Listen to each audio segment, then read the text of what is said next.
In this video, I'm going to cover what's on page 61, part C, because then we'll be finished with this first lesson.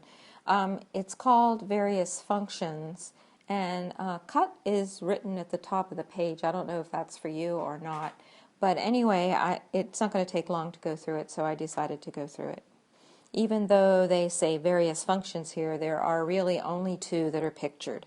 The first one is an absolute value function, and the second one is a step function. The main thing that I can say about absolute value, which is written with two vertical lines, their example is y is the absolute value of x minus 1, is that the absolute value function takes whatever is inside the vertical lines and makes it positive.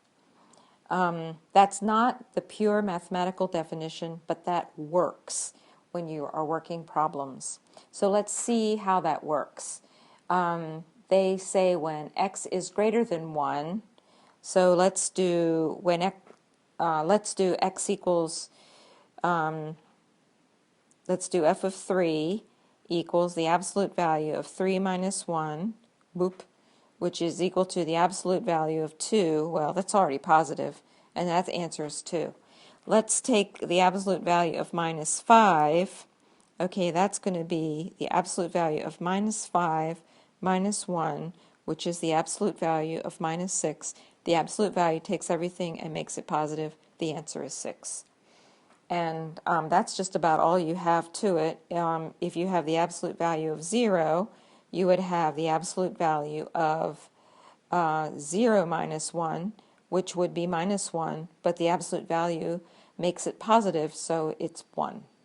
So this screen is a little bit messy, but let me try to make it a little better for you. And if you just remember that absolute value makes everything positive, I think you can get through life.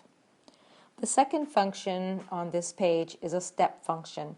If you look carefully, they are plotting from a table of values. And if you look at the graph, when x is 0, of course, there's no value.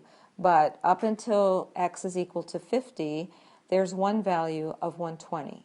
But when x is equal to 50, suddenly the y value jumps up to 140. And it stays there until x is equal to 100. And then it jumps up to 200 and stays there until x is 150. Now you notice all those little empty circles are there because a function can only return one value for y. When x is 50, y cannot be both 120 and 140. And so the main thing about step functions is knowing where those little circles go. Do they go at the beginning of the line like that, or would they go at the end of the line? They could go either place depending on the data, and so you just have to look at the data carefully. And that about wraps up lesson number 1.